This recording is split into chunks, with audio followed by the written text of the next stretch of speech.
Episode 226. Siapa kamu, berani-beraninya ikut campur dalam urusanku? Pria bertato yang tangannya digenggam erat itu, berteriak memaki dengan ganasnya. Badan saja besar, tapi berani main tangan kepada wanita, benar-benar membuat pria malu, cibir Jensen dingin.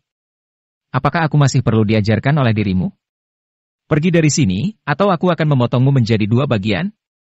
Pria bertato itu sangat murka, mengambil sebotol bir di atas meja dengan tangannya yang lain lalu saat ingin memukulkannya ke Jensen, tapi Jensen mulai memberikan sedikit kekuatan ke tangannya yang lain dan mengangkatnya. Pria bertato itu langsung meraung kesakitan, jangan, sakit tulangku hampir patah. Tidak diragukan lagi, raungan menyedihkan ini langsung mengejutkan orang-orang yang ada di restoran. Setidaknya, pria bertato itu memiliki berat 90 kg tapi pemuda yang tampak lemah itu benar-benar dapat mengangkatnya dengan satu tangan saja, persis seperti yang ada di film. Minta maaf kepadanya. Seru Jensen samar-samar. Sobat, kami adalah orang-orang dari industri perusahaan Glory. Apakah kamu tidak takut kena masalah karena sudah ikut campur dalam masalah ini? Pria lain di atas meja tiba-tiba mengerutkan kening. Ia percaya kata, industri perusahaan Glory ini dapat membuat pemuda ini takut dan tidak berani ikut campur. Faktanya, dia telah melihat seni bela diri pemuda ini sangat bagus, maka daripada itu dia membuat pemberitahuan tadi. Bagaimanapun, pria bertato juga pandai dalam berkelahi. Biasanya bahkan 3-5 orang tidak dapat mendekatinya, tapi setelah pergelangan tangannya dipegang oleh pemuda ini, seluruh tubuhnya menjadi lemas. Hal ini menunjukkan bahwa pemuda ini memiliki metode yang tidak biasa. Perusahaan Glory tidak akan memperdulikan hal-hal sepele seperti itu. Saat ini, terdengar suara tuan muda Nico yang datang dari meja di kejauhan sana. Kamu siapa? Tidak ada gunanya melihat laporan perusahaan Glory, beberapa pria itu seketika merasa ada yang tidak beres. Tuan muda Nico dari grup Dorchane. Apakah kamu tuan Nico? Raut wajah semua pria yang ada di sana berubah drastis. Mereka adalah orang-orang terbaik perusahaan Glory, tapi hanya menjadi bagian peran kecil saja. Mana mungkin bisa dibandingkan dengan tuan muda Nico, dia adalah bangsawan keempat di kota Asmenia, hanya dengan satu jentikan jari saja, dia bisa membunuh mereka semua. King Bear, kamu masih juga tidak minta maaf. Semua pria yang ada di sana berteriak kepada pria bertato bunga itu. Maafkan aku Bibi, ini semua salahku, kuharap kalian para orang besar yang memiliki kekuasaan bersedia memaafkanku sekali ini saja. Ujar pria bertato meminta maaf seraya menundukkan kepalanya, dia juga tahu kalau dia telah menyinggung orang yang salah. Lisa merasa linglung, dia terkejut tapi di sisi lain juga merasa tersanjung. Biasanya orang yang besar seperti dia tidak akan memaafkan orang lain, maka mana mungkin mereka akan meminta maaf kepada orang lain. Jensen.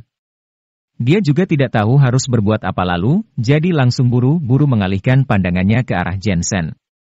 Sebenarnya dia juga tidak menyangka kalau hanya dalam beberapa tahun ini, Jensen bisa terlibat sampai seperti ini.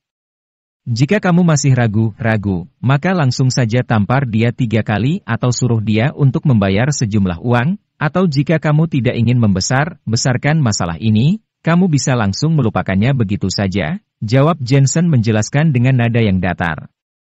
Lupakan saja.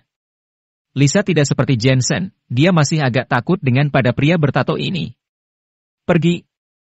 Jensen langsung melemparkan pria bertato bunga itu, langsung membuat pria itu terhuyung hampir terkapar ke lantai, tapi mana mungkin dia masih berani berdiam diri di sana. Setelah membungkuk serta mengucapkan beberapa kata, dia langsung berlari dengan putus asa. Beberapa orang lainnya juga langsung bergegas keluar hotel, mereka bahkan sampai lupa memakai pakaiannya. Wajah orang-orang di sekitar sana tampak lega. Beberapa orang itu sekilas terlihat seperti pria yang melakukan kekerasan untuk menyelesaikan masalah. Sekarang mereka telah bertemu dengan bos besar yang lebih keras. Satu persatu dari mereka seolah berubah menjadi seorang cucu yang patuh pada kakeknya. Kamu juga, meskipun tamu itu penting tapi karyawanmu juga sama pentingnya. Bahkan karyawan saja tidak bisa kamu lindungi, restoran macam apa yang kamu kelola ini, seru Jensen seraya balik menatap pemilik hotel. Saya salah, saya benar-benar tahu kesalahan saya. Tidak usah dibicarakan lagi soal pemilik restoran itu, dia hanya bisa menundukkan kepalanya sambil terus meminta maaf. Lain kali, jika masalah seperti ini terjadi lagi, jangan lupa untuk langsung melapor kepada polisi. Jensen terlalu malas untuk berselisih dengannya, lalu langsung menghampiri Tuan Nico serta yang lainnya. Jensen. Namun Lisa menghentikan Jensen dan berkata dengan nada yang tulus, "Terima kasih telah membantu saya." "Bukan apa-apa." Jensen hanya mengangguk, tapi terus melangkah maju. Melihat sikap dingin Jensen, Lisa tidak berteriak ataupun mengejarnya, sebaliknya dia malah merasa ingin menangis. Namun begitu teringat dengan dirinya yang seperti itu, seketika dia merasa dia pantas mendapatkannya lalu mencela dirinya sendiri sambil kepalanya. Setelah itu Lisa menggeleng-gelengkan baru bersiap untuk pergi. "Jika kamu tidak dapat menemukan pekerjaan yang cocok, coba pergilah ke Downing International untuk melamar dan katakan saja namaku kepada resepsionis." Tiba-tiba, suara Jensen terdengar dari belakangnya. Lisa terdiam sejenak kemudian air matanya mulai bercucuran. Dia menatap punggung Jensen dan berbisik, "Jensen, maafkan aku."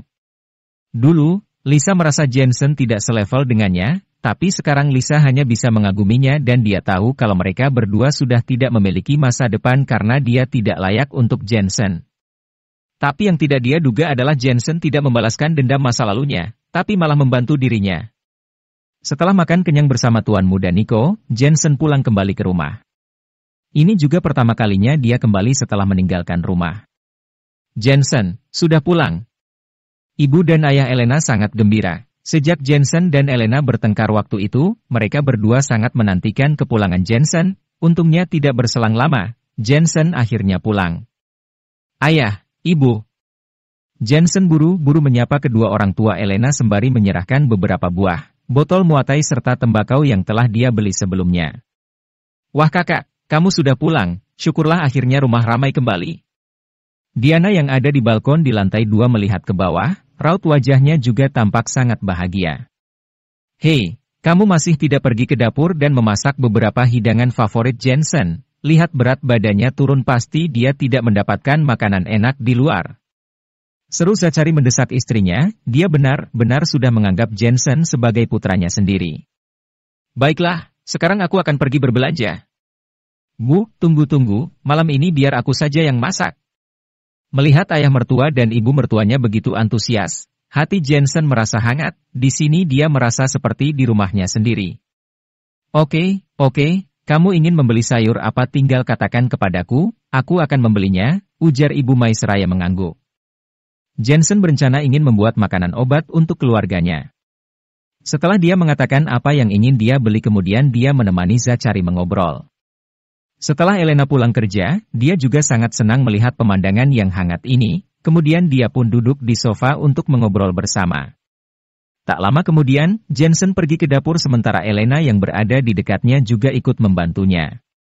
Namun yang membuat Jensen tidak bisa berkata-kata adalah, Elena ini tidak pernah masuk ke dapur, jadi dia tidak tahu berapa banyak mangkuk dan piring yang pecah. Selain itu dia juga tidak bisa mencuci piring dengan bersih. Dalam keputusasanya, Jensen hanya bisa mengajak Elena keluar dari dapur. Sementara Jensen telah selesai memasak semua jenis makanan obat, meskipun rasanya ringan tetapi manis yang membuat nafsu makan Elena meningkat, dia bahkan menambah beberapa mangkuk nasi. "Bu, aku mau nambah." Biasanya Diana hanya suka makan makanan junk food, juga tidak suka makan malam, tapi kali ini dia juga tertarik dengan masakan Jensen. "Kak Jensen, aku tidak tahu kalau kakak bisa memasak, bahkan masakanmu jauh lebih baik daripada koki di hotel bintang 5. Aku hanya bisa masak makanan sehat seperti ini, sebenarnya yang lainnya aku benar-benar tidak bisa." Apa yang dikatakan Jensen adalah fakta. Karena dalam pengetahuan medis ada banyak makanan sehat kaya akan obat yang diwariskan oleh leluhur, jadi dia hanya diwarisi saja. "Jensen, jika kamu membuka restoran, bisnismu pasti akan berjalan lancar." Ibu Elena juga tertawa menanggapinya. Keluarga itu sangat harmonis. Setelah makan malam, Jensen langsung menemani Elena mengobrol di kamar. Sayangnya, tidak ada yang terjadi malam itu. Mungkin karena Jensen telah meninggalkan rumah selama beberapa hari yang mana membuat Elena menjadi canggung. Akan tetapi Jensen tetap memeluk dan tidur bersama Elena, tidak usah disebutkan, perasaan itu sungguh sangat luar biasa. Keesokan paginya, Jensen pergi bekerja di Aula Singlin. Tiba-tiba detik ini ada sebuah panggilan telepon masuk, ternyata telepon dari Panah. Tuan Jensen, ada masalah. Adikku menghilang. Selain itu tampaknya Diana juga dalam bahaya. Kabar burung mengatakan bahwa bos dari grup Feixiong ingin membalas dendam kepada Tuan Jensen. Tuan Jensen harap berhati-hati.